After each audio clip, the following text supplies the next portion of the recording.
ಗ್ರಂಥ 7 ಸಭೆಗಳ ಒಂದು ಅನೇಕ ಸಂದೇಶಗಳಲ್ಲಿ ಒಂದು ಸಂದೇಶ ಏನೆಂಬುದಾಗಿ ನೋಡುವಾಗ, ದೇವರು ಪರಿಶುದ್ಧನು. ಆತನ ಮಕ್ಕಳಾದಂಥ ನಾವೆಲ್ಲರೂ ಕೂಡ ಪರಿಶುದ್ಧವಾದ ಜೀವಿತವನ್ನ ಜೀವಿಸಬೇಕೆಂಬುದಾಗಿ ಈ ಒಂದು ಸಭೆಗಳು, ಈ ಸಭೆಯ ಸಂದೇಶಗಳು ನಿಮ್ಮನ್ನು ನನ್ನನ್ನು ಎಚ್ಚರಿಸುವಂಥದ್ದಾಗಿದೆ.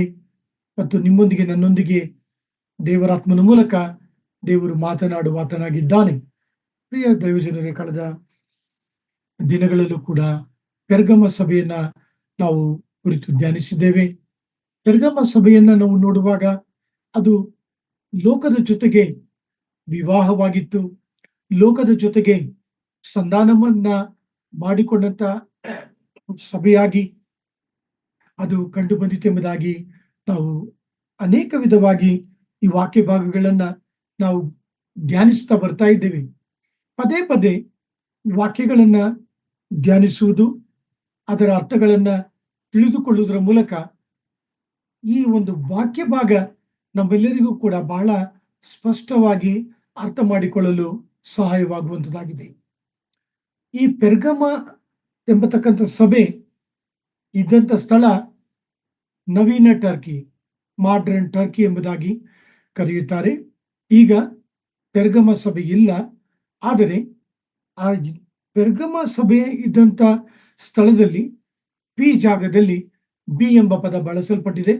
ಬೆರ್ಗಮ, ನೀವು ಗೂಗಲ್ ಅಲ್ಲಿ ಹೋಗಿ ಬೆರ್ಗಮ ಎಂಬುದಾಗಿ ನೀವು ಟೈಪ್ ಮಾಡುವುದಾದರೆ ಈ ಒಂದು ಸಭೆಯ ಇದ್ದಂಥ ಸ್ಥಳವನ್ನು ನೀವು ನೋಡಬಹುದು. ಮತ್ತು ಈಗ ಆ ದಿನದಲ್ಲಿ ಇದ್ದಂಥ ಸಭೆ ಈಗ ಇಲ್ಲ, ಆದರೆ ಈಗಿನ ಕಾಲದ ಒಂದು ನವೀನ ರೀತಿಯಾದಂತಹ ಸಭೆಗಳು ಈ ಒಂದು ಬೆರ್ಗಮದಲ್ಲಿ ಇರುವುದನ್ನು ಕುರಿತು ನಿಮ್ಮ ನೆನಪಿಗೆ ತರಲು ಬಯಸುತ್ತೇನೆ. ಎಫೆಸ ಸಭೆ ಇದ್ದಂಥ ಸ್ಥಳ ವ್ಯಾವಹಾರಿಕವಾದಂಥ ಒಂದು ವ್ಯಾಪಾರದ ಕೇಂದ್ರ ಸ್ಥಳ, ಅಲ್ಲಿ ಬಂದರಿತ್ತು. ಆದರೆ ಪೆರ್ಗಮದ ಸ್ಥಳವನ್ನು ನಾವು ನೋಡುವಾಗ ಈ ಒಂದು ಸ್ಥಳದಲ್ಲಿ ಅನೇಕ ವಿಧವಾದಂಥ ಗ್ರೀಕ್ ದೇವರುಗಳನ್ನು ಅವರು ಆರಾಧಿಸುತ್ತಿದ್ದರು.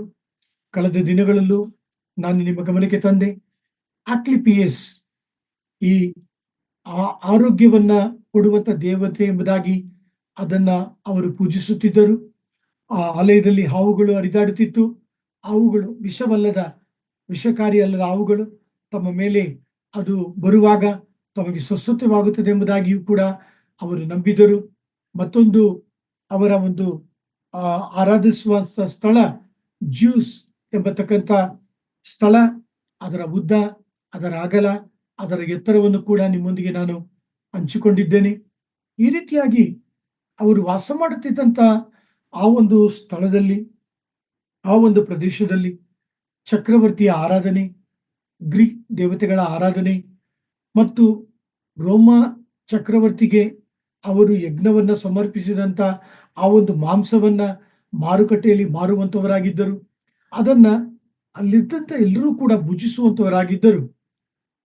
ದೇವರ ಮಕ್ಕಳು ಪೆರ್ಗಮದಲ್ಲಿದ್ದಂಥ ವಿಶ್ವಾಸಿಗಳು ರಕ್ಷಣೆ ಹೊಂದಿದ್ದರೂ ಕೂಡ ಅವರ ಮಧ್ಯದಲ್ಲಿ, ಆ ಪಟ್ಟಣದಲ್ಲಿ ದೇವತೆಗಳನ್ನ ಪೂಜಿಸುವಂತವರು, ಚಕ್ರವರ್ತಿಯನ್ನ ಆರಾಧಿಸುವಂತವರು, ನಾನಾ ವಿಧವಾದಂಥ ಧಾರ್ಮಿಕತೆಯಲ್ಲಿ ಅನುಸರಿಸುವಂತವರು ಮತ್ತು ಯಹೂದ್ಯರಲ್ಲದವರು ಇವರನ್ನ ಬಹಳವಾಗಿ ಹಿಂಸೆ ಪಡಿಸುತ್ತಿದ್ದರು. ಆದ ಕಾರಣ ಈ ವಾಕ್ಯ ಭಾಗದಲ್ಲಿ ಯೇಸುಸ್ವಾಮಿ ತಿಳಿಸ್ತಾ ಇದ್ದಾರೆ, ನೀನು ವಾಸ ಮಾಡುವ ಸ್ಥಳವನ್ನು ಬಲ್ಲೆನು ಎಂಬುದಾಗಿ. ಪ್ರಿಯರೇ, ಈ ವಾಕ್ಯವನ್ನ ನಮ್ಮ ಆತ್ಮೀಯ ನಮ್ಮ ಜೀವಿತಕ್ಕೆ ಅಳವಡಿಸಿಕೊಳ್ಳುವುದು ಹೇಗೆ? ನೀವು ವಾಸ ಮಾಡುವಂತ ಸ್ಥಳಗಳನ್ನ ಕುರಿತು ನೀವು ಊಹೆ ಮಾಡಿಕೊಳ್ಳಿ. ನೀವು ವಾಸ ಮಾಡುವಂತ ಪ್ರದೇಶವನ್ನ ಕುರಿತು ಊಹೆ ಮಾಡಿಕೊಳ್ಳಿ. ನೀವು ಕೆಲಸ ಮಾಡುವಂತಹ ಸ್ಥಳದಲ್ಲಿರ್ತಕ್ಕಂಥ ನಾನಾ ವಿಧವಾದಂಥ ನಂಬಿಕೆಗಳನ್ನ, ಧಾರ್ಮಿಕತೆಯನ್ನ, ಧರ್ಮವನ್ನ, ಸಂಸ್ಕೃತಿಗಳನ್ನ ಅನುಸರಿಸುವಂತ ವ್ಯಕ್ತಿಗಳನ್ನ ನೆನಪು ಮಾಡ್ಕೊಳ್ರಿ. ಅವರು ಮಾಡುವಂತ ಪೂಜೆಗಳನ್ನ ನೆನಪು ಮಾಡ್ಕೊಳ್ರಿ. ಅವರು ಆರಾಧಿಸುವಂತ ಆರಾಧನೆಯನ್ನ ನೆನಪು ಮಾಡ್ಕೊಳ್ರಿ. ಅವರ ನಂಬಿಕೆಯನ್ನ ನೆನಪು ಮಾಡ್ಕೊಳ್ರಿ. ದೇವರು ನಿಮ್ಮನ್ನು ಅವರ ಮಧ್ಯದಲ್ಲಿ ಇಟ್ಟಿದ್ದಾನೆ.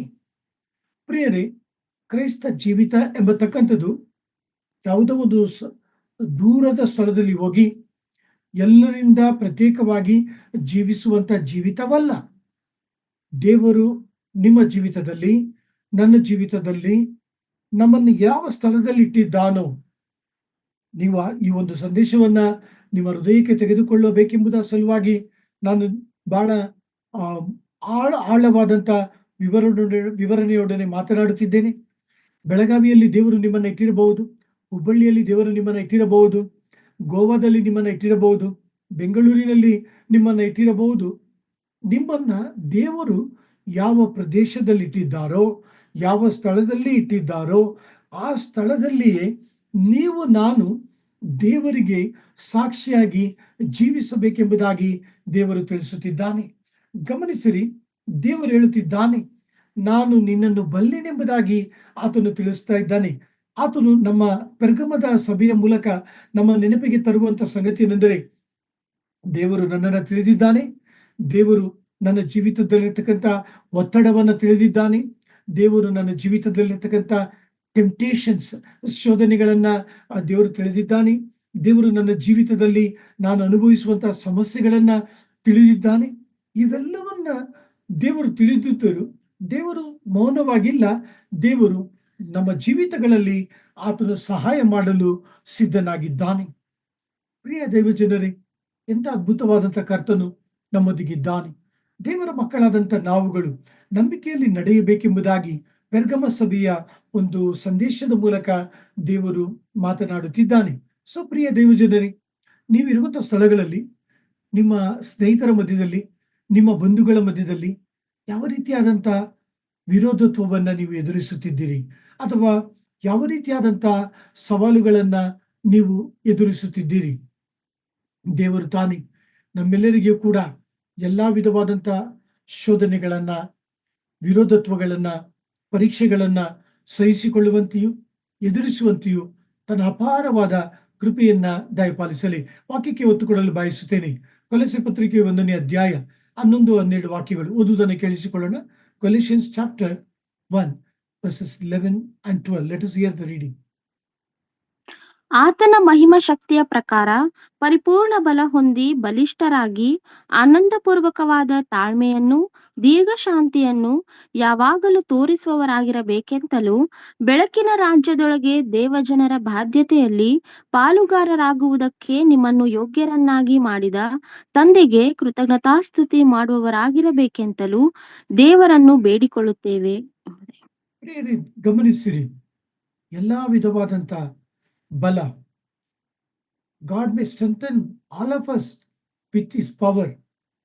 ಹೌದು ಪ್ರಿಯ ದೈವಜನರೇ, ನಾವು ದೀರ್ಘಶಾಂತಿಯಿಂದಿರಲು ಮತ್ತು ನಂಬಿಕೆಯಲ್ಲಿ ಸ್ಥಿರರಾಗಿರಲು ದೇವರು ನಮ್ಮನ್ನ ಕರೆದಿದ್ದಾನೆ.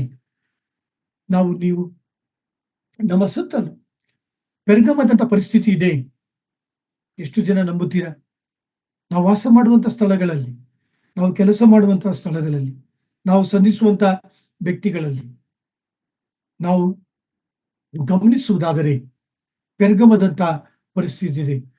ಪೆರ್ಗಮದ ದಿನಗಳಲ್ಲಿ ಆ ಸಭೆಯವರು ಏನನ್ನ ಎದುರಿಸಿದರೋ, ಯಾವ ಸವಾಲುಗಳನ್ನ ಎದುರಿಸಿದರೋ, ಅದೇ ರೀತಿಯಾಗಿ ಈ ದಿನಗಳಲ್ಲೂ ಕೂಡ ಬಹಳ ಭಿನ್ನವಾದ ಸವಾಲುಗಳನ್ನ ದೇವರ ಮಕ್ಕಳು ಎದುರಿಸುತ್ತಿದ್ದಾರೆ. ನಿಮ್ಮ ನೆನಪನ್ನ ಕೆದಕಲು ನಾನು ಬಯಸುತ್ತೇನೆ. I want to stir your mind. ಪ್ರಿಯ ದೈವಜನರೇ, ನೀವು ಮೊಬೈಲ್ಗಳನ್ನ ನೋಡ್ರಿ, ನೀವು ಯೂಟ್ಯೂಬ್ಗಳನ್ನ ನೋಡ್ರಿ, ನೀವು ವಾರ್ತಾ ಪ್ರಸಾರಗಳನ್ನ ನೀವು ಕೇಳ್ರಿ, ಮತ್ತು ಫೇಸ್ಬುಕ್, ಟ್ವಿಟರ್, ಈ ಎಲ್ಲಾ ವಿಧವಾದಂತ ಇಂಟರ್ನೆಟ್ ಮಾಧ್ಯಮಗಳನ್ನ ನೀವು ಗಮನಿಸಿರಿ. ಈ ಲೋಕ, ನಮ್ಮ ಸುತ್ತಲಿರ್ತಕ್ಕಂಥ ಜಗತ್ತು ನಿಮ್ಮ ಮೇಲೆ, ನನ್ನ ಮೇಲೆ ಅದು ದಾಳಿ ಮಾಡುವಂಥದ್ದಾಗಿದೆ. ನಮ್ಮ ಮನಸ್ಸಿನ ಮೇಲೆ, ನಮ್ಮ ಆಲೋಚನೆಗಳ ಮೇಲೆ, ನಮ್ಮ ದೃಷ್ಟಿಯ ಮೇಲೆ ಅದು ಪರಿಣಾಮವನ್ನ ಉಂಟು ಮಾಡುವಂತ ಕಾರ್ಯಗಳಾಗಿವೆ.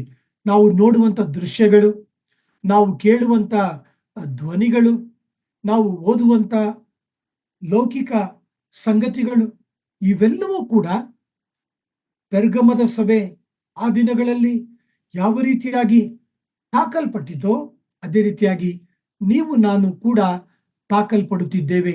ಆದರೆ ನೀವು ನಾನು ಅಧೈರ್ಯ ಪಡಲು ಅವಶ್ಯವಿಲ್ಲ. ಯಾಕೆಂದರೆ ಕರ್ತನು ನಮ್ಮನ್ನ ಬಲ್ಲವನಾಗಿದ್ದಾನೆ. ಕರ್ತನು ನಮ್ಮನ್ನ ತಿಳಿದಿದ್ದಾನೆ. ಕರ್ತನು ನಮಗೆ ಸಹಾಯ ಮಾಡಲು ಶಕ್ತನಾಗಿದ್ದಾನೆ. ಪ್ರಿಯರೇ, ಈ ಒಂದು ವಾಕ್ಯ ಭಾಗದಲ್ಲಿ ಮೊದಲನೇದಾಗಿ ಸೈತಾನನು ಅಂತಿಪನ ಮೇಲೆ ಅವನು ತನ್ನ ಕೈಯನ್ನ ಎತ್ತಿದನು. ನಾನು ನಿಮಗೆ ಆಗಲೇ ಹೇಳಿದೆ, ಈ ಜ್ಯೂಸ್ ಎಂಬತಕ್ಕಂಥ ಒಂದು ಅವರು ಆರಾಧನೆಗೆಂದು ಕೂಡಿ ಬರುವಂತ ಆ ಒಂದು ಸ್ಥಳದಲ್ಲಿ ಅಂತಿಪನನ್ನು ಒಂದು ಬಸವನ ಗಂಗಾಳದಲ್ಲಿ ಅವರನ್ನ ಹಾಗೆಯೇ ಬೆಂಕಿಯಿಂದ ಉರಿದು ಬಿಟ್ಟರು. They fried him. ಆದರೂ ಕೂಡ ಅಂತಿಪ ಅದನ್ನು ಸಹಿಸಿಕೊಂಡನು. ಅಂತಿಪ ಕರ್ತನಾದ ಯೇಸು ಕ್ರಿಸ್ತನ ಹತಸಾಕ್ಷಿಯಾದನು. ಆತನು ಮರಣವನ್ನು ಹೊಂದಿದನು, ಆದರೆ ನಿತ್ಯ ಮಹಿಮೆಗೆ ಆತನು ಸೇರಿಸಲ್ಪಟ್ಟನು. ಅಂತಿಪನ ಒಂದು ಮರಣದ ನಂತರ ಆ ಒಂದು ಸಭೆಯವರು ವಿಚಲಿತರಾಗಲಿಲ್ಲ. ಆ ಸಭೆಯ ಪೆರ್ಗಮ ಸಭೆಯಲ್ಲಿದ್ದಂತ ವಿಶ್ವಾಸಿಗಳು ಕ್ರಿಸ್ತ ನಂಬಿಕೆಯನ್ನು ಬಿಟ್ಟು ಹೋಗಲಿಲ್ಲ. ನಾನು ಅದನ್ನು ಹೇಳ್ತಾ ಇಲ್ಲ, ಸ್ವತಃ ಯೇಸು ಸ್ವಾಮಿ ಅದನ್ನ ತಿಳಿಸುತ್ತಿದ್ದಾರೆ. ಆದ ಕಾರಣ ಸೈತಾನನು ಏನು ಮಾಡಿದನು? ಅವರ ಮಧ್ಯದಲ್ಲಿ ಎರಡು ವಿಧವಾದಂತ ಉಪದೇಶಗಳನ್ನ ತಂದನು. ಪ್ರಿಯರೇ, ಗಮನಿಸಿರಿ, ಅವರಿದ್ದಂಥ ಸ್ಥಳ ಸೈತಾನನ ಸಿಂಹಾಸನವಿದ್ದಂಥ ಸ್ಥಳ. ಯಾಕೆ ಯೇಸು ಸ್ವಾಮಿ ಸೈತಾನನ ಸಿಂಹಾಸನವಿದ್ದಂಥ ಸ್ಥಳ ಎಂಬುದಾಗಿ ಉಪಯೋಗಿಸುತ್ತಿದ್ದಾರೆ ಎಂಬುದಾಗಿ ನೋಡುವಾಗ, ಈ ಒಂದು ವಿಗ್ರಹಗಳ ಆರಾಧನೆಗಳು, ಈ ಒಂದು ಧಾರ್ಮಿಕತೆಗಳು, ಈ ಒಂದು ಚಕ್ರವರ್ತಿಯ ಪೂಜೆಗಳು, ಇದರ ಒತ್ತಡಗಳ ನಿಮಿತ್ತವಾಗಿ ಯೇಸು ಸ್ವಾಮಿ ಅವರನ್ನ ಸಭೆಯನ್ನು ನೋಡಿ ಸಿಂಹಾಸನ, ಸೈತಾನನ ಸಿಂಹಾಸನ ಎಂಬುದಾಗಿ ಕರೆಯುತ್ತಾರೆ. ಮಾತ್ರವಲ್ಲ, ರೋಮ ಚಕ್ರವರ್ತಿ ಈ ಒಂದು ಪೆರ್ಗಮ ಸಭೆಯಲ್ಲಿ ಸ್ಥಳದಲ್ಲಿ ಪ್ರದೇಶದಲ್ಲಿ ಇದ್ದಂತ ಸರ್ಕಾರಿ ಅಧಿಕಾರಿಗಳಿಗೆ, ರೋಮ ಸರ್ಕಾರದ ಅಧಿಕಾರಿಗಳಿಗೆ ಮರಣದಂಡನೆಯನ್ನ ಕೊಡುವಂತ ಒಂದು ಅಧಿಕಾರವನ್ನು ಸಹ ಕೊಟ್ಟಿದ್ದನು. ಆದ ಕಾರಣ ಸೈತಾನನ ಸಿಂಹಾಸನವಿರುವಂತ ಸ್ಥಳ ಎಂಬುದಾಗಿ ಯೇಸುಸ್ವಾಮಿ ವಾಕ್ಯ ಭಾಗದಲ್ಲಿ ತಿಳಿಸುತ್ತಿದ್ದಾರೆ. ವಾಕ್ಯವನ್ನ ಆಲಿಸುತ್ತಿರತಕ್ಕಂಥ ಪ್ರಿಯ ದೈವಜನರೇ, ಕಳೆದ ದಿನಗಳಲ್ಲೂ ಕೂಡ ಈ ಒಂದು ಆತ್ಮೀಯ ಸಂದೇಶವನ್ನ ನಿಮ್ಮ ಗಮನಕ್ಕೆ ತಂದೆ, ಈ ದಿನವೂ ಕೂಡ ನಿಮ್ಮ ಗಮನಕ್ಕೆ ತರುತ್ತಿದ್ದೇನೆ. ಕರ್ತನಾದ ಯೇಸು ಕ್ರಿಸ್ತನು ತಿಳಿಸುತ್ತಿದ್ದಾನೆ, ನನ್ನ ಪ್ರಿಯ ಪೆರ್ಗಮದ ಸಭಿಕರೇ, ನನ್ನ ಪ್ರಿಯ ಬೇತೇಲ್ ಸಭೆಯಲ್ಲಿ ಈ ಒಂದು ಆನ್ಲೈನ್ ಮೂಲಕವಾಗಿ ಸತ್ಯವೇದದಲ್ಲಿ ಧ್ಯಾನದಲ್ಲಿ ಕೂಡಿ ಬರತಕ್ಕಂಥ ಪ್ರಿಯ ದೈವ ಜನರೇ, ರೋಮ ಮಹಿಮೆ ಹೊರಟು ಹೋಗುತ್ತದೆ. ಡೊಮಿಟಿಷಿಯನ್ ಈಗ ಇಲ್ಲ. ಆ ದಿನಗಳಲ್ಲಿ ಇದ್ದಂತ ರೋಮ ಚಕ್ರವರ್ತಿಗಳು ಇಲ್ಲ. ಆ ದಿನದಲ್ಲಿ ಇದ್ದಂತ ಆ ಸರ್ಕಾರದ ಅಧಿಕಾರಿಗಳು ಇಲ್ಲ. ಕರ್ತನಾದ ಯೇಸು ಕ್ರಿಸ್ತನು ಆತನು ನಿಮ್ಮ ಚಕ್ರವರ್ತಿಯಾಗಿದ್ದಾನೆ. ಕರ್ತನಾದ ಯೇಸು ಕ್ರಿಸ್ತನು ನಿಮ್ಮನನ್ನ ಒಡೆಯನಾಗಿದ್ದಾನೆ. ಆತನ ಆಳ್ವಿಕೆಯಲ್ಲಿ ನಾವು ಕಂಡು ಬರುವಂತವರಾಗಿದ್ದೇವೆ. ಆತನ ಆಳ್ವಿಕೆ ನಿತ್ಯತ್ವ ಇರತಕ್ಕಂಥದ್ದಾಗಿದೆ.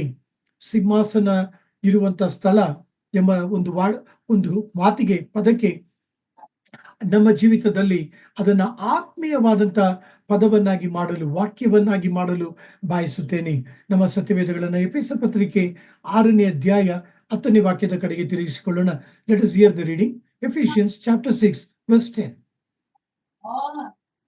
ಕಡೆ ಮಾತೇನೆಂದರೆ, ನೀವು ಕರ್ತನನ್ನು ಆತನ ಅತ್ಯಧಿಕವಾದ ಶಕ್ತಿಯನ್ನು ಆಶ್ರಯಿಸಿಕೊಂಡವರಾಗಿ ಬಲಗೊಳ್ಳಿರಿ ಎಂಬುದೇ. ನೀವು ನಾನು, ನಮ್ಮ ಮೇಲೆ ಈ ಲೋಕ ದಾಳಿ ಮಾಡಿದರೂ ಕೂಡ, ಸೈತಾನನು ನಾನಾ ವಿಧವಾಗಿ ನಮ್ಮನ್ನ ದಾಳಿ ಮಾಡಿದರೂ ಕೂಡ, ನೀವು ನಾನು ಯಾವ ರೀತಿಯಾಗಿ ಜೀವಿಸಬೇಕು?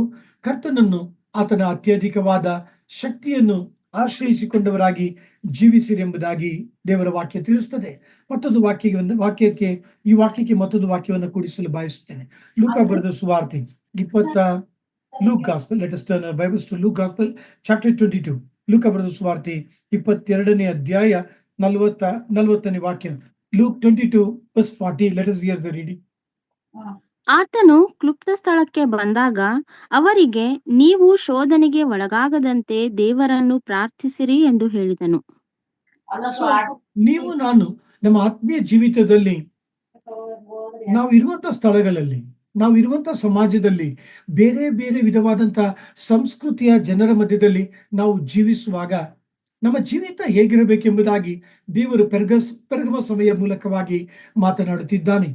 ಆ ಒಂದು ಸಂದೇಶವೇನು? ಆ ಒಂದು ಸಂದೇಶವೇನೆಂದರೆ, ಕರ್ತನನ್ನು, ಆತನ ಅತ್ಯಧಿಕವಾದ ಶಕ್ತಿಯನ್ನು ಆಶ್ರಯಿಸಿಕೊಂಡಂತ ಜೀವಿತವನ್ನ ನಾವು ಜೀವಿಸಬೇಕು. ಪ್ರಿಯ ದೈವಜನರೇ, ನಿಮ್ಮನ್ನು ನನ್ನನ್ನು ಕರ್ತನು ಕರೆದಿದ್ದಾನೆ. ನಿಮ್ಮನ್ನು ನನ್ನನ್ನು ಕರ್ತನು ಆರಿಸಿಕೊಂಡಿದ್ದಾನೆ. ನಾವು ದೇವರ ಮಕ್ಕಳಾಗಿದ್ದೇವೆ. ನಾವು ಸ್ವಂತ ಬಲದಲ್ಲಿ ನಮ್ಮ ಆತ್ಮೀಯ ಜೀವಿತವನ್ನ ಜೀವಿಸಲು ಸಾಧ್ಯವಿಲ್ಲ. ಕರ್ತನು ತನ್ನ ಪುನರುತ್ಥಾನದ ಬಲವನ್ನ ತನ್ನ ಮಕ್ಕಳಾದಂತ ನಮಗೆ ದಯಪಾಲಿಸಿದ್ದಾನೆ. ಆದ ಕಾರಣ ಕರ್ತನ ಬಲವನ್ನ ಆತುಕೊಂಡು ಪ್ರಾರ್ಥನೆಯಲ್ಲಿ ಕರ್ತನನ್ನ ಆಧಾರ ಮಾಡಿಕೊಂಡು ನಾವು ಜೀವಿಸುವುದಾದರೆ, ಈ ನಮ್ಮ ಸುತ್ತಲೂ ಯಾವ ವಿಧವಾದಂತ ಪರಿಸ್ಥಿತಿ ಇದ್ದರೂ ಕೂಡ, ಶೋಧನೆಗಳಿದ್ದರೂ ಕೂಡ, ಆ, ಈ ಒಂದು ಪೆರ್ಗಮದ ಒಂದು ಉದಾಹರಣೆಯನ್ನ ನಿಮ್ಮ ಗಮನಕ್ಕೆ ತರುತ್ತಿದ್ದೇನೆ. ನಾನಾ ದೇವತೆಗಳನ್ನ ಇತರರು ಪೂಜಿಸುತ್ತಿರಬಹುದು, ನಿಮ್ಮ ಮಿತ್ರರು ಪೂಜಿಸುತ್ತಿರಬಹುದು, ನನ್ನ ಮಿತ್ರರು ಪೂಜಿಸುತ್ತಿರಬಹುದು. ಅಂದ್ರೆ ನಮ್ಮ ಜೊತೆಯ ನಾವು ಯಾವ ಸ್ಥಳದಲ್ಲಿ ಹೋಗುತ್ತೇವೋ ಬರುತ್ತೇವೋ ಅವರು ಪೂಜಿಸಬಹುದು, ಸೇವಿಸಬಹುದು. ಆದರೂ ಕೂಡ ನಮ್ಮ ಜೀವಿತದಲ್ಲಿ ನಾವು ಕರ್ತನನ್ನು, ಆತನ ಅತ್ಯಧಿಕವಾದ ಬಲವನ್ನ ಆಧಾರ ಮಾಡಿಕೊಂಡು ಪ್ರಾರ್ಥನೆಯ ಜೀವಿತವನ್ನ ಜೀವಿಸುತ್ತಾ ನಾವು ಜಯ ಜೀವಿತ ಜೀವಿಸಲು ಸಾಧ್ಯ. ಪ್ರಿಯರೇ, ನನ್ನ ಉದಾಹರಣೆಯನ್ನು ನಿಮ್ಮ ಗಮನಕ್ಕೆ ತರಲು ಬಯಸುತ್ತೇನೆ. ನನ್ನೊಂದಿಗೆ ಸುಮಾರು 8 ಮಂದಿ ಸಹ ಕೆಲಸದವರಿದ್ದಾರೆ. ಲೌಕಿಕ ರೀತಿಯಲ್ಲಿ ಕೆಲಸ ಮಾಡತಕ್ಕಂಥವರಿದ್ದಾರೆ. ಅದರಲ್ಲಿ ಒಬ್ಬರು ನಿಜವಾಗಿಯೂ ರಕ್ಷಣೆ ಹೊಂದಿದ್ದಾರೆ, ಮತ್ತೊಬ್ಬರು ಅವರ ಕುಟುಂಬ ರಕ್ಷಣೆ ಹೊಂದಿದೆ. ಅವರು ದೇವರ ವಾಕ್ಯವನ್ನ ಓದುತ್ತಿದ್ದಾರೆ, ಸಭೆಗೆ ಹೋಗುತ್ತಿದ್ದಾರೆ. ಇನ್ನು ರಕ್ಷಣೆ ಹಾದಿಯಲ್ಲಿ ಅವರು ನಡೆಯುವಂತಹ ವ್ಯಕ್ತಿಯಾಗಿದ್ದಾರೆ. ಮತ್ತೊಬ್ಬರು ಸ್ವಲ್ಪವಾಗಿ ದೇವರ ವಾಕ್ಯವನ್ನ ಓದುವ ಕಡೆಗೆ ಅವರನ್ನು ನಾನು ಪ್ರೋತ್ಸಾಹಪಡಿಸುತ್ತಿದ್ದೇನೆ. ಉಳಿದ 5 ವ್ಯಕ್ತಿಗಳನ್ನ ನಾನು ನೋಡುವಾಗ, ಈ 5 ವ್ಯಕ್ತಿಗಳು ಬೇರೆ ಒಂದು ಧರ್ಮದ ಹಿನ್ನೆಲೆಯಿಂದ ಬರುವಂತವರಾಗಿದ್ದಾರೆ. ಅವರನ್ನ ಕರ್ತನು ನನಗೆ ಕೊಟ್ಟಿದ್ದಾನೆ. ನಾನು ಅವರ ಮಧ್ಯದಲ್ಲಿ ಸಾಕ್ಷಿಯಾಗಿ ಜೀವಿಸುವತಕ್ಕಂಥದ್ದು ಬಹಳ ಬಹಳ ಮುಖ್ಯ. ಅವರ ಮಧ್ಯದಲ್ಲಿ ಕರ್ತನ ಬಲವನ್ನ ಆತುಕೊಂಡಂತ ಜೀವಿತ, ಅವರ ಮುಂದೆ ಕರ್ತನ ಬಳಿ ಪ್ರಾರ್ಥಿಸುತ್ತಾ ಆಧಾರ ಪಡುವಂತ ಜೀವಿತವನ್ನ ಜೀವಿಸಲು ನನ್ನನ್ನು ಕರೆದಿದ್ದಾನೆ. ನಿಮ್ಮನ್ನು ಕುರಿತು ಏನು? ಹೌದು ಪ್ರಿಯ ದೈವಜನರೇ, ನಾನು, ನೀವು ಈ ಲೋಕದಲ್ಲಿ ಜೀವಿಸುವಾಗ ನಾವೆಲ್ಲರೂ ಕೂಡ ಆ ರೀತಿಯಾದಂತ ಸಾಕ್ಷ್ಯ ಜೀವಿತವನ್ನ ಜೀವಿಸಬೇಕು.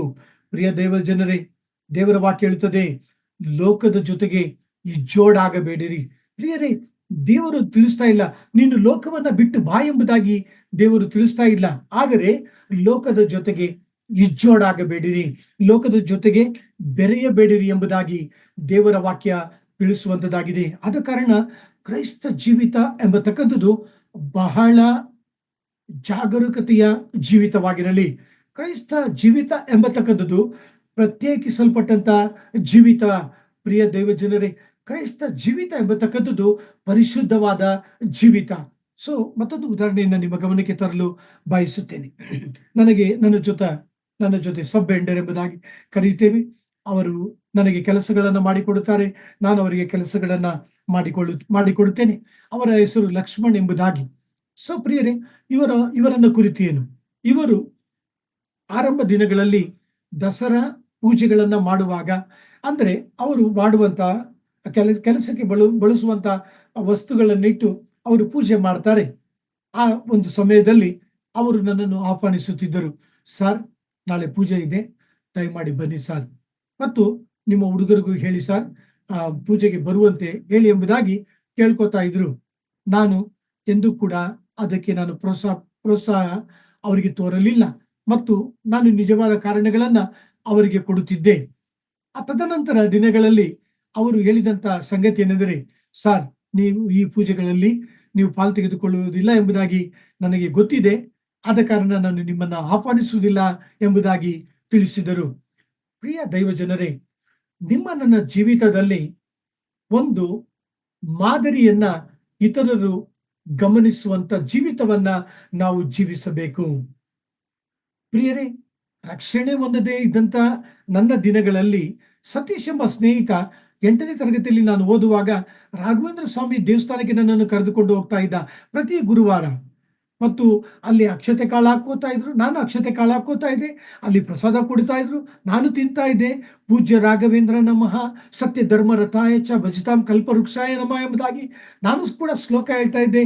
ಅವನ ಜೊತೆಗೆ ನಾನು ಬೆರೆದೆ, ಅವನ ಜೊತೆಗೆ ನಾನು ಪ್ರಯಾಣ ಮಾಡ್ತಾ ಇದ್ದೆ ಶಾಲೆಯ ಒಂದು ಬಿಡುವಿನ ವಿರಾಮದ ಸಮಯದಲ್ಲಿ.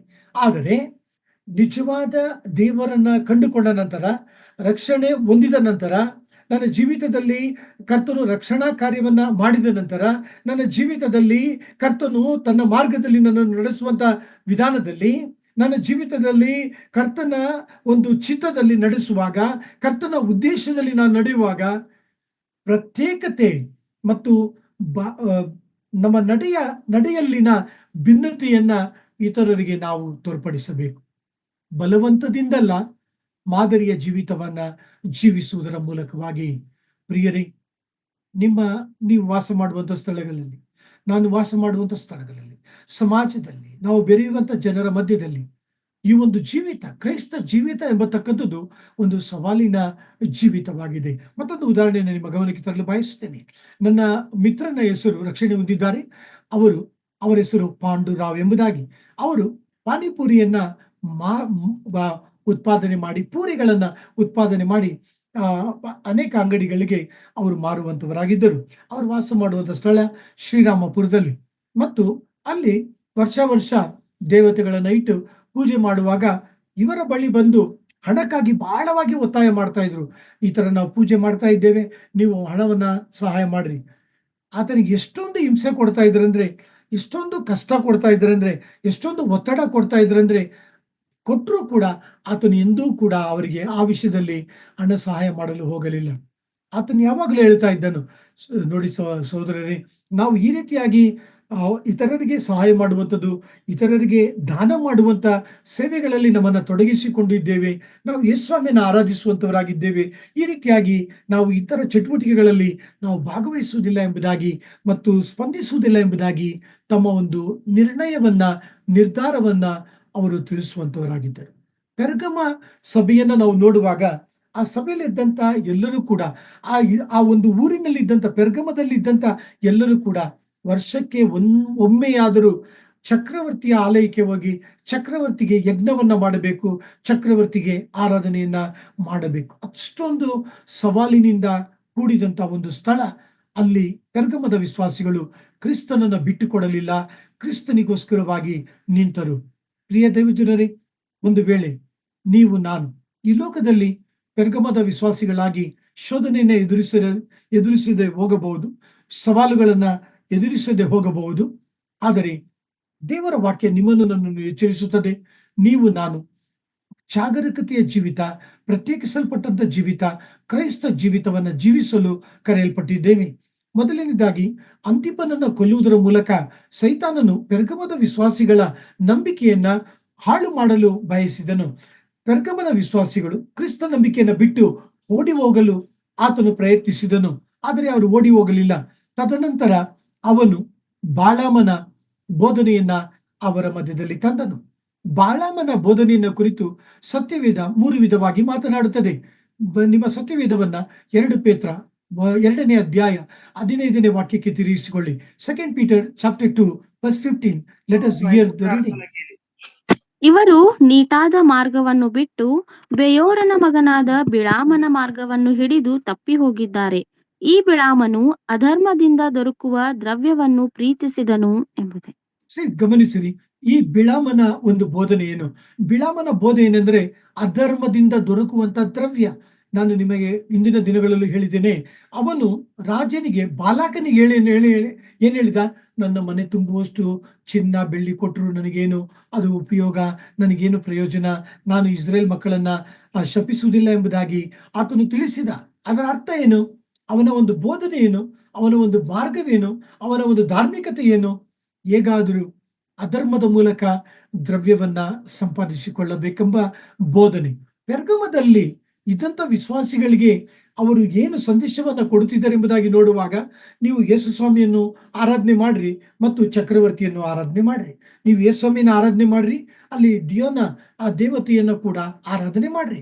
ನೋಡ್ರಿ, ನಾವು ಪೂಜೆ ಮಾಡ್ತೀವಿ, ನೀವು ಪೂಜೆಗೆ ಬನ್ನಿ. ನಾವು ಅಲ್ಲಿ ಪೂಜೆಯಲ್ಲಿ ಊಟ ಮಾಡ್ತೀವಿ, ನೀವು ಊಟ ಮಾಡ್ರಿ. ನೋಡ್ರಿ, ಅಲ್ಲಿ ಸತ್ಯವೇದದ ವಾಕ್ಯದ ಬೆಳಕಿನಲ್ಲಿ ನಿಮಗೆ ಹೇಳ್ತಾ ಇದ್ದೇನೆ, ಅಲ್ಲಿ ಅವರು ಆಧಾರವನ್ನ ಮಾಡ್ತಾ ಇದ್ರು, ಜಾರತ್ವವನ್ನ ಮಾಡ್ತಾ ಇದ್ರು, ಶರೀರದ ಪಾಪ ಕೃತ್ಯಗಳಲ್ಲಿ ತೊಡಗಿಸಿಕೊಳ್ಳುತ್ತಿದ್ದರು. ಅಂತ ಒಂದು ಪೂಜೆ ನಡೆಯುವಂತಹ ಸ್ಥಳಗಳಲ್ಲಿ ಪ್ರಿಯ ದೈವಜನರೇ, ಈ ಒಂದು ಬಿಳಾಮನ ಒಂದು ಬೋಧನೆ ಏನೆಂಬುದಾಗಿ ನೋಡುವಾಗ ಅಧರ್ಮದ ದ್ರವ್ಯ, ಮತ್ತೊಂದು ಯೂದ 11ನೇ ವಾಕ್ಯ. ಸತ್ಯವೇದವನ್ನ ಯೂದನ ಕಡೆಗೆ ತಿರುಗಿಸಿಕೊಳ್ಳೋಣ. ಒಂದೇ ಒಂದು ಅಧ್ಯಾಯ ಉಂಟು. 11ನೇ ವಾಕ್ಯ ಓದುವುದನ್ನ ಕೇಳಿಸಿಕೊಳ್ಳೋಣ.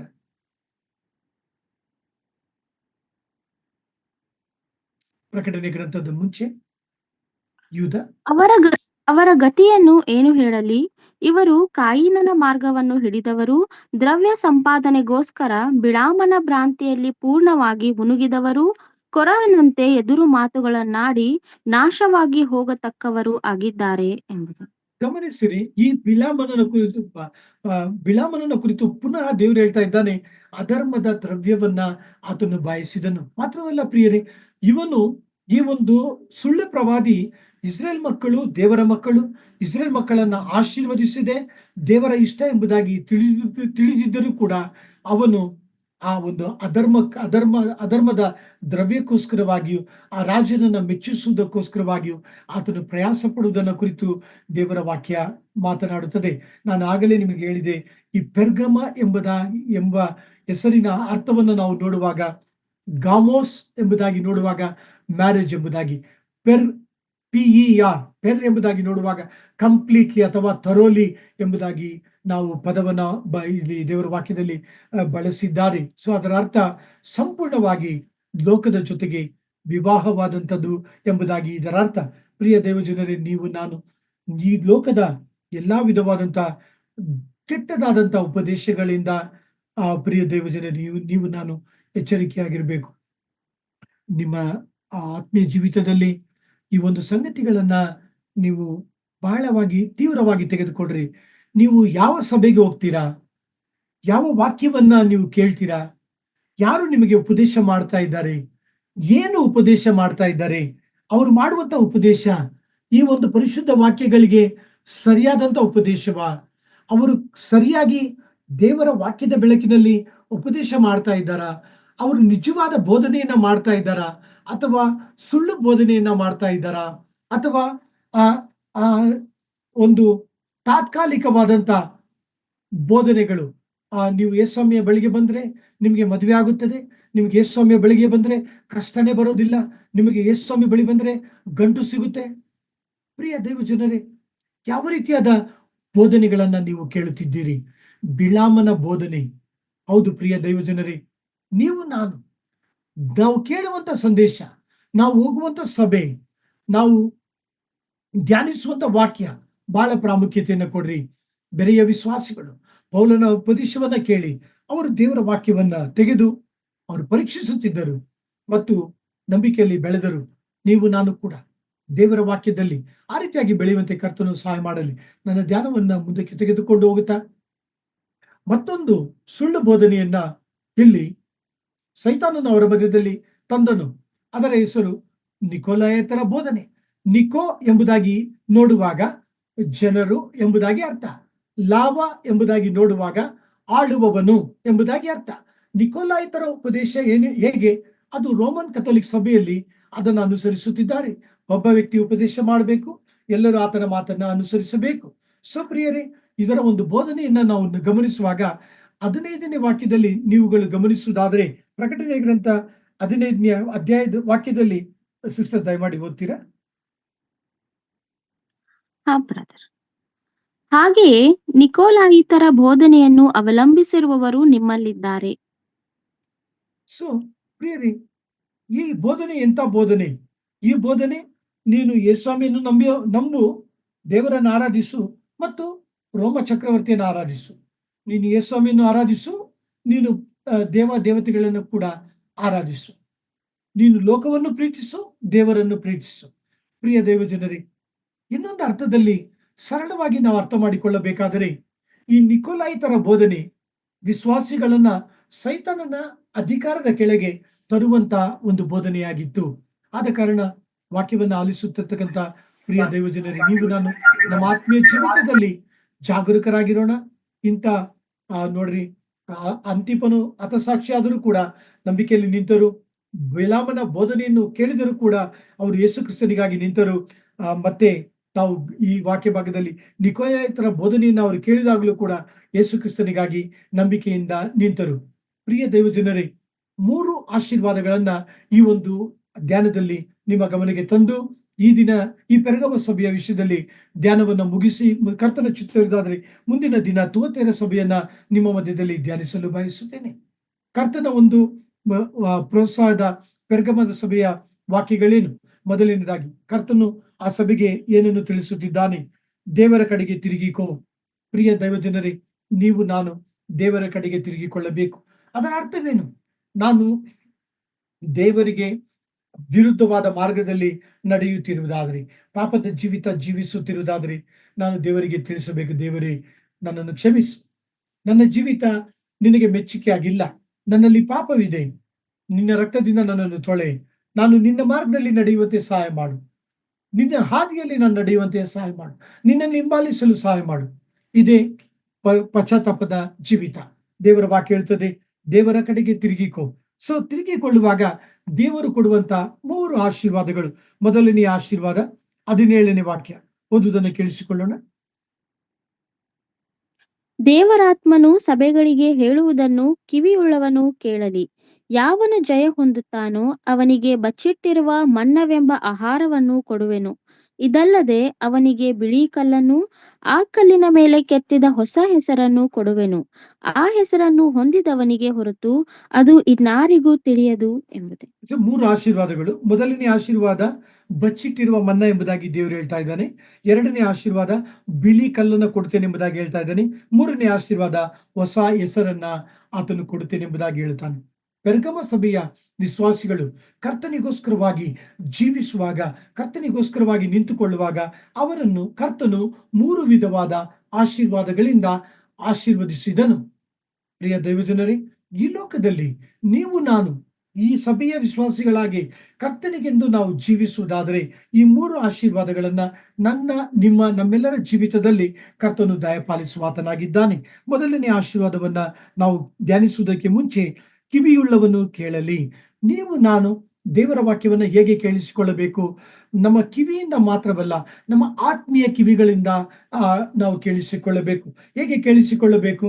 ರಹಾಬಳ ಬಳಿಗೆ ಆ ಒಂದು ಬೇಹುಗಾರರು ಬಂದಾಗ ರಹಾಬಳು ಅವರಿಗೆ ಹೇಳಿದಂತ ಮಾತೇನು?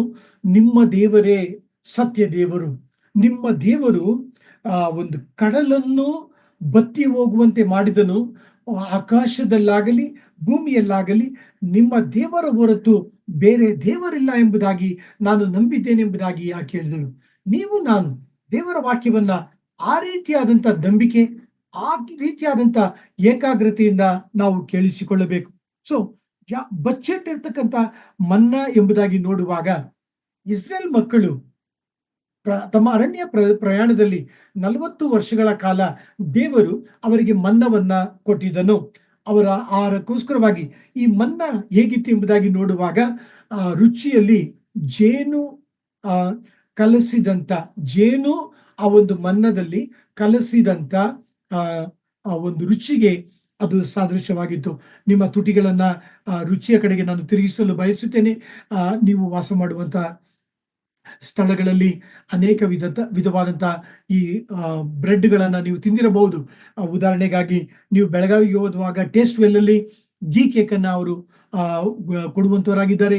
ಇದು ಬಹಳ ರುಚಿಯಿಂದ ಕೂಡಿದಂತ ಒಂದು ಗೀ ಕೇಕ್. ಅಂದ್ರೆ ನೀವು ತಿನ್ನುವಾಗ, ಆ ಕೇಕ್ ಅನ್ನು ತಿನ್ನುವಾಗ ಆ ಒಂದು ಗೀ ಮತ್ತು ರುಚಿ, ಸಿಹಿ ನಿಮ್ಮ ನಾಲಿಗೆಯನ್ನ ಮುದಗೊಳಿಸುವಂತದ್ದಾಗಿದೆ. ಅದೇ ರೀತಿಯಾಗಿ ಡೋನಟ್ ಬ್ರೆಡ್, ಹುಬ್ಳಿ, ಬೆಳಗಾವಿ ಈ ಕಡೆಗಳಲ್ಲಿ ಮತ್ತು ಹಲವಾರು ಕಡೆಗಳಲ್ಲಿ ಈ ಡೋನಟ್ ಬ್ರೆಡ್ ಅನ್ನ ನೀವು ತಿನ್ನುವಾಗ 2 ಬ್ರೆಡ್ಗಳ ಮಧ್ಯದಲ್ಲಿ ಆ ಒಂದು ಕ್ರೀಮ್ ಅನ್ನ ನೀವು ನೋಡುವಾಗ ಬಹಳ ಇಂಪಾದಂತ ರುಚಿ.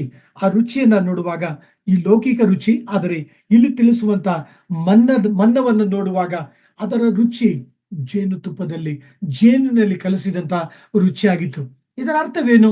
ಇದರ ಅರ್ಥ ತೃಪ್ತಿಯನ್ನ ಕುರಿತು ಮಾತನಾಡುತ್ತದೆ. ಇದರ ಆತ್ಮೀಯ ಅರ್ಥವೇನು? ಯೇಸು ಕ್ರಿಸ್ತನು ಯೋಹನ ಬರೆದ ಸುವಾರ್ತೆ 6ನೇ ಅಧ್ಯಾಯದಲ್ಲಿ ಆತನು ಹೇಳಿದನು, ನಾನೇ ಜೀವವುಳ್ಳ ರೊಟ್ಟಿ.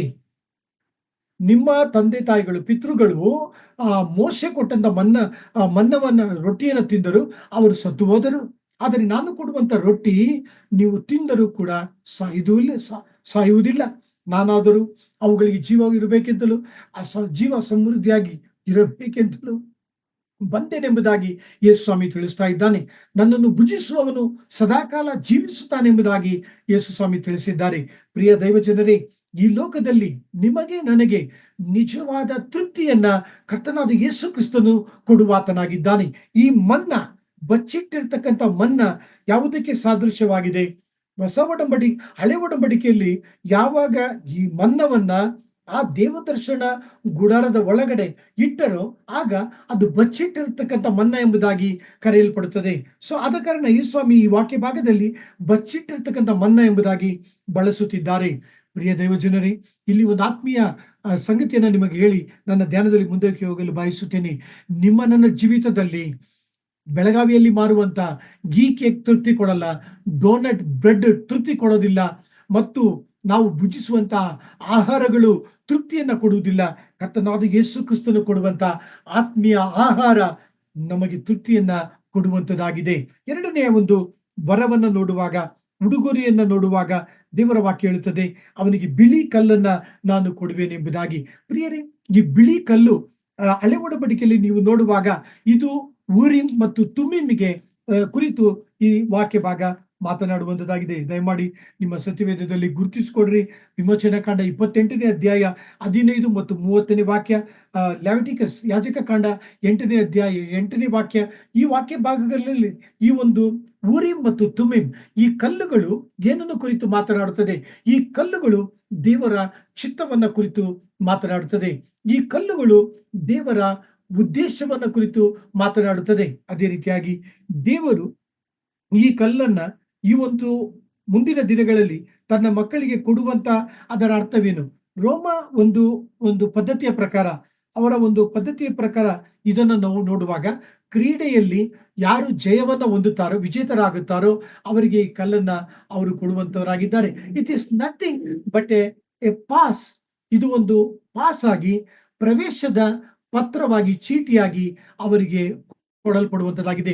ಅದರ ಅರ್ಥ, ಅವರು ಆ ಒಂದು ಸ್ಥಳಕ್ಕೆ ಪ್ರವೇಶ ಮಾಡುವಾಗ ಅವರನ್ನ ಸತ್ಕರಿಸುವಂಥದ್ದು, ಅವರನ್ನ ಘನಪಡಿಸುವಂಥದ್ದು, ಅವರನ್ನ ಸನ್ಮಾನಿಸುವಂಥದ್ದನ್ನ ಕುರಿತು ಈ ಒಂದು ಬಿಳಿ ಕಲ್ಲು ಮಾತನಾಡುತ್ತದೆ.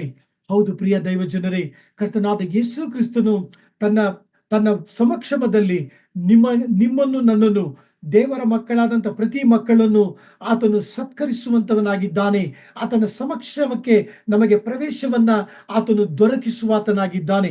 ಮೂರನೆಯ ಒಂದು ವರವನ್ನ ಕುರಿತು, ಉಡುಗೊರೆಯನ್ನ ಕುರಿತು ನಿಮ್ಮ ಗಮನಕ್ಕೆ ತಿಳಿಸುತ್ತಿದ್ದೇನೆ. ಹೊಸ ಹೆಸರನ್ನ ಅವನಿಗೆ ಕೊಡುವನು.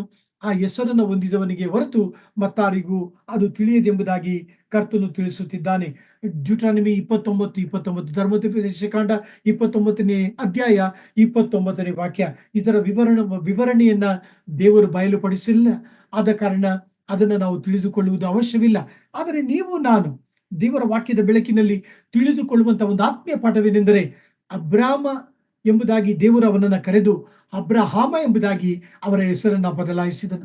ಅನೇಕ ತಂದೆಗಳಿಗೆ ನಂಬಿಕೆ ಮಕ್ಕಳಿಗೆ ಆತನು ಮೂಲ ತಂದೆ ಎಂಬುದಾಗಿ ದೇವರು ಅವನನ್ನ ಕರೆದನು. ಯಾಕೋಬನ್ ಎಂಬುದಾಗಿ ದೇವರು ಕರೆದು ಅವನನ್ನ ಇಸ್ರೇಲನಾಗಿ ಮಾಡಿದನು. ಇಸ್ರೇಲನಾಗಿ ಅವನನ್ನ ಆಶೀರ್ವದಿಸಿದನು. ಸೌಲನನ್ನ ಕರೆದು ಚಿಕ್ಕವನನ್ನ ಕರೆದು ದೊಡ್ಡವನಾಗಿ ಅವನಿಗೆ ಹೆಸರನ್ನ ಬದಲಾಯಿಸಿದನು. ಪೇತ್ರ ಎಂಬ ದೊಡ್ಡ ಬಂಡೆಯನ್ನ ಕರೆದು ಸಿಮೋನನ್ನ ಕರೆದು ಅವನು ಪೇತ್ರ ಎಂಬುದಾಗಿ, ಸಣ್ಣ ಬಂಡೆ ಎಂಬುದಾಗಿ, ಸಣ್ಣ ಕಲ್ಲು ಎಂಬುದಾಗಿ ಅವನ ಹೆಸರನ್ನ ಬದಲಾಯಿಸಿದನು. ನಿಮಗೂ ನನಗೂ ಕರ್ತನು ಹೊಸ ಹೆಸರನ್ನ ಕೊಡುವಾತನಾಗಿದ್ದಾನೆ. ದೇವರ ವಾಕ್ಯವನ್ನ ಇಲ್ಲಿಗೆ ನಾನು ಧ್ಯಾನವನ್ನ ನಿಲ್ಲಿಸಲು ಬಯಸುತ್ತೇನೆ.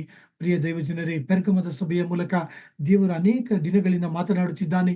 ಧ್ಯಾನಿಸಿರಿ, ಅಳವಡಿಸಿಕೊಳ್ಳಿರಿ, ಇತರರ ಜೊತೆಗೆ ಹಂಚಿಕೊಳ್ಳಿರಿ, ಆಶೀರ್ವಾದದ ಜೀವಿತವನ್ನ ಜೀವಿಸಿರಿ. ಕರ್ತನ ಕೃಪೆ ನಿಮ್ಮೆಲ್ಲರೊಂದಿಗಿರಲಿ. ದೇವರ ನಾಮಕ್ಕೆ ಸ್ತೋತ್ರ.